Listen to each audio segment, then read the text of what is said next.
Mrs. Willie Lee Gay.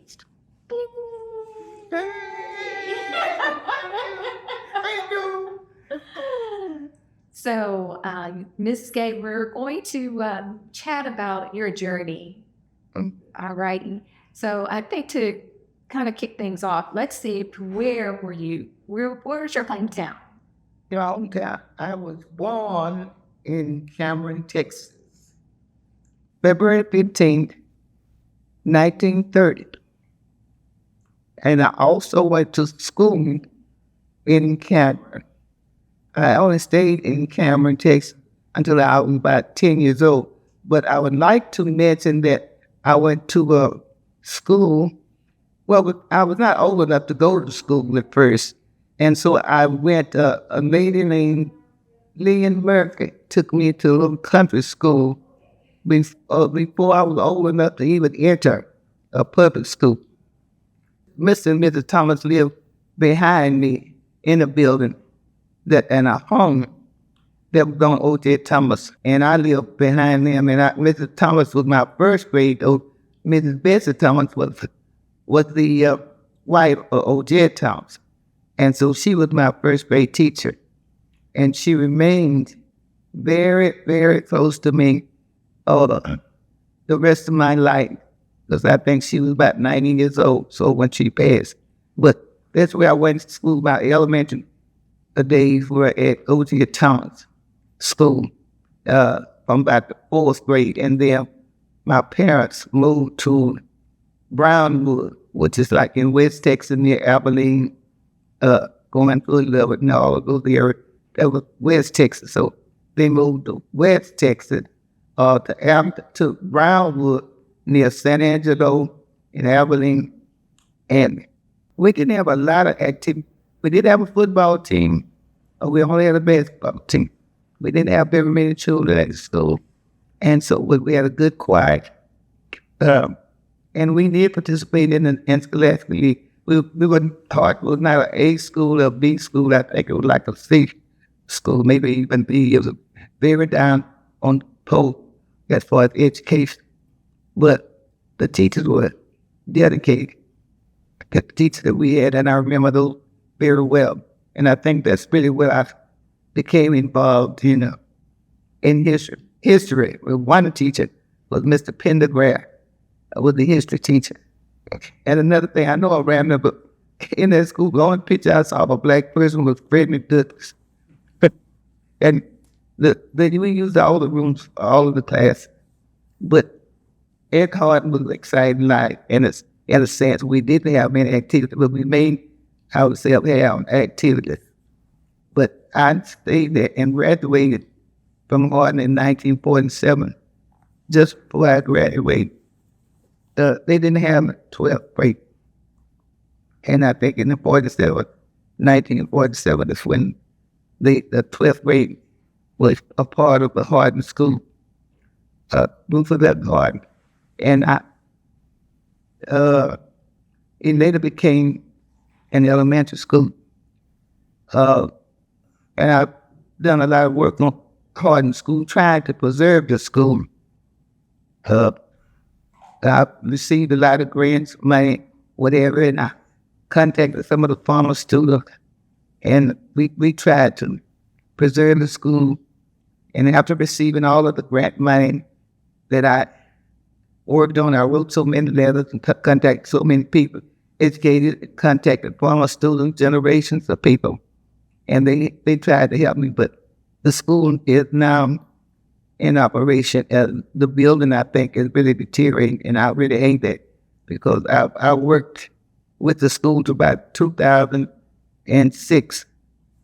About 2006, and I gave up on it because it was too far from Houston to Brownwood. Brownwood was 325 miles from Houston, so that was about right work that I had to do, driving back and forth, interviewing people. But I just needed more help from the Brown people. Where did you go to college? Well, in 47, when I graduated, I went to Covington College in Waco. And I chose Paul Quinn College in Waco because my mother's oldest sister lived there with her family. And I had been going back and forth on vacations to Waco. But at that time, I did not know that Paul Quinn College was the oldest, the only historical black college west of the Mississippi River. And I never knew that. And it's so historical. It was really kind of patterned after Tuskegee. It was an area where they grew a lot of vegetables on that campus. Even the football, where they played football at one time was just like a farm. It was an urban area, but so much Paul Quinn has become an outstanding college now because it moved from Waco to Dallas, and I think it's now Bishop College. But and checking the history and referring back to the history of Paul Quinn, it's a school that I think all the black kids should read about. Paul Quinn, College, name of a bishop of African American, AME, it was the AME school, and a lot of children from small towns came to Paul Quinn. I stayed at Paul Quinn from 1947 to around 1949. Mr. Gates was the government and history teacher. He also came to TSU. And Mr. He became involved in my life again because at Paul Quinn, I kind of, the last year, I was kind of like a little secretary with him, and I'd go around him to the little communities. He'd sell his government books, and I would be working with him on that. Is that what inspired you to become a history teacher? Yes. I've been involved in history. I think, like I said, my history teacher in heart, Mr. Pendergrass, I think somehow involved me in becoming a history teacher. I became interested in history.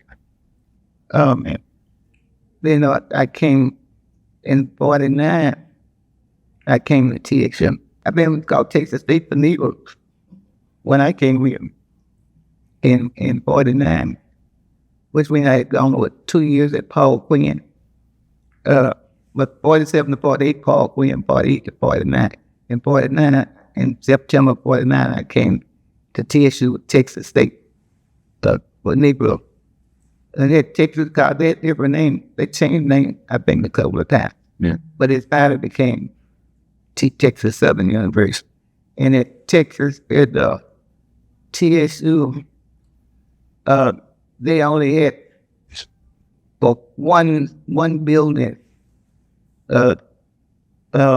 I'm trying to think of this name of this building. Mr. Dupree gave money for this first building, and there were several people gave money for this building, and so at the Texas State Historical Association, I used to go and listen to Ken Ragsdale, Dr. Ken Ragsdale, and he would tell later on, he would say, I don't care where I've been, Galveston, whatever.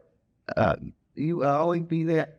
He said, I look out, I see your face. And he and I became very, very good friends. So he helped me with a lot for the Texas State, and the Texas State Historical Association.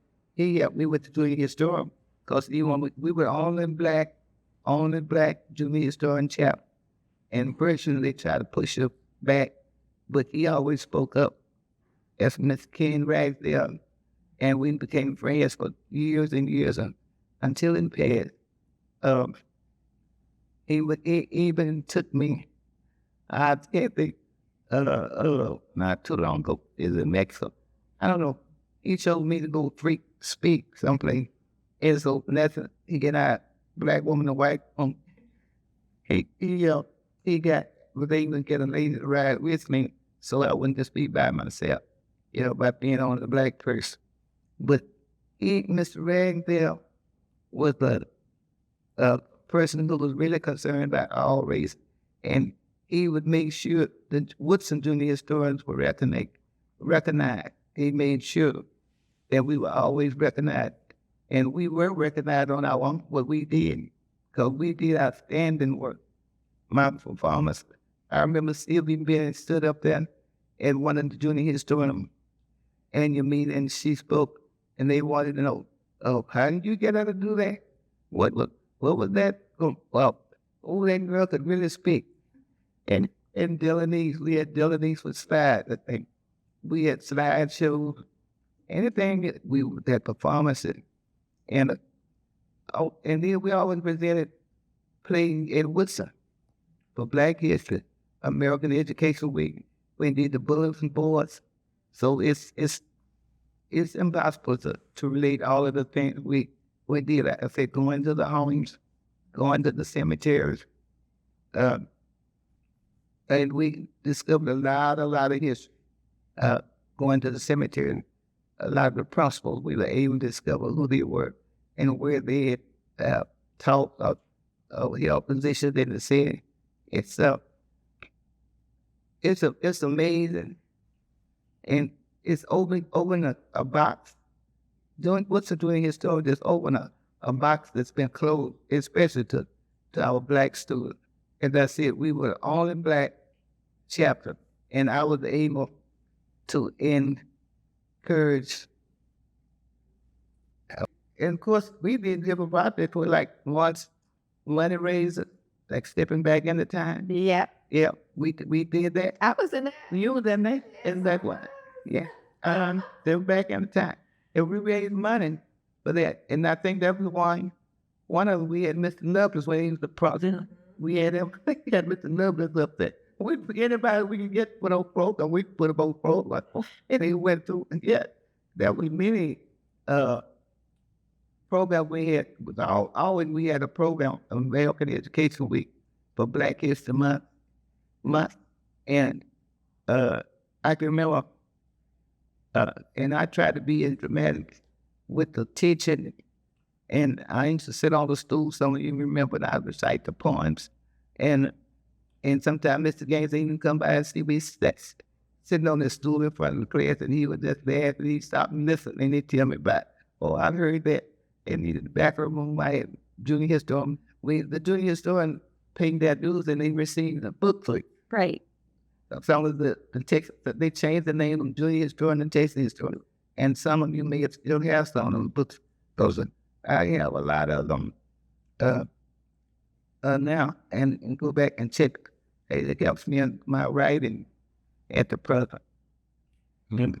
Now, I know that you probably have broken riot, and that you did a lot of the Black history programs. So how many Black history programs do you think that you did at Macabria? Every year. Every year when Black History program. When we first started with Black History, college, they just had it like 1 week. Then 1 week, people observed Black History 1 week, then later, they changed it for a whole month. So then I used to prepare a program for just 1 day at first. Well, basically, in my church, I would have it for Sunday morning or at night. I would have a Black History program, but I would show slideshows. We did a lot of slideshows because I did one on Mrs. A there, and I did one on the Covington House.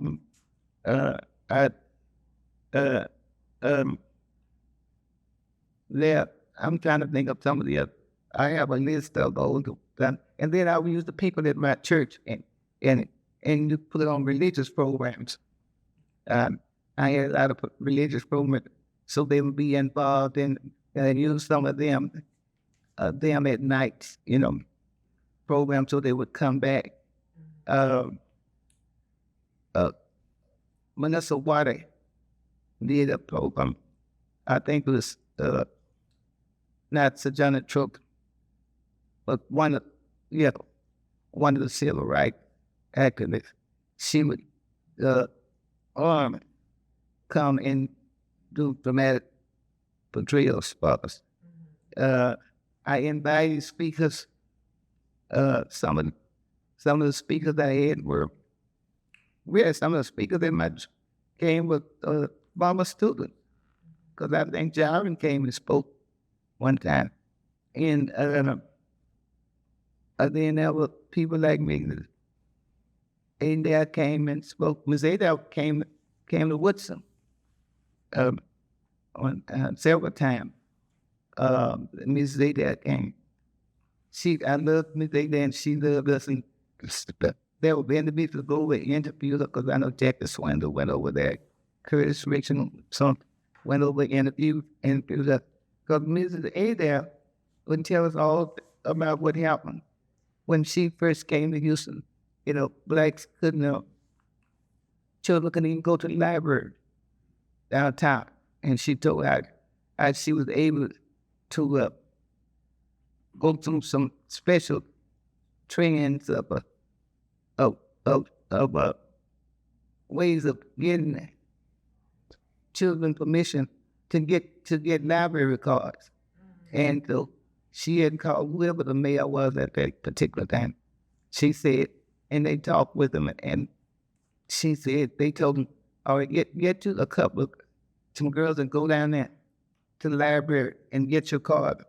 But just don't get too many, because if people find out, they won't let you go in. But she did. She was responsible for that. And in fact, Mrs. Adele wasn't Republican. Mrs. Adele was, and she always told us about Warren G. Harding when he was running for president. And she said she lived in Kingsville, and she was saying that she would get her kids in a small town. They weren't going to do anything as blacks, because they would get in trouble. But she went to that school where she went to Edna. She was in Edna, Kingsville, one little time, and she got a group of students and took them to the train station. And when Warren G. Harding came through running for president, she said she had pushed the kids right up there so they could shake his hand on the caboose box. And she said he reached over and shook the white children's hand, but didn't shake the black kid out. And because of that, she became a Republican. And so she was against every Republican who running for office. And so she supported all the Democratic presidents from then on. And that she got the Republican Party. Because at one time, all blacks were Republicans. And started off because of Abraham Lincoln, the first Republican president. There were many activities we were involved in. So we went to church services, but I always did something at my church, and I always try to have something to do in that month, and at least one night. But I had something every morning during that month. When it was the month, I had somebody was speaking or somebody. And then I used individuals in the church, some older people that in their late 90s. We had one lady about 100 years old. I always try to use the community people in the church, within the community, whatever was the Sunnyside community. I even had the police and the chief at Mount Carrat, with the officials. Of course, I said, one that I had was Jaron spoke. I tried to get I don't know if I ever tried to get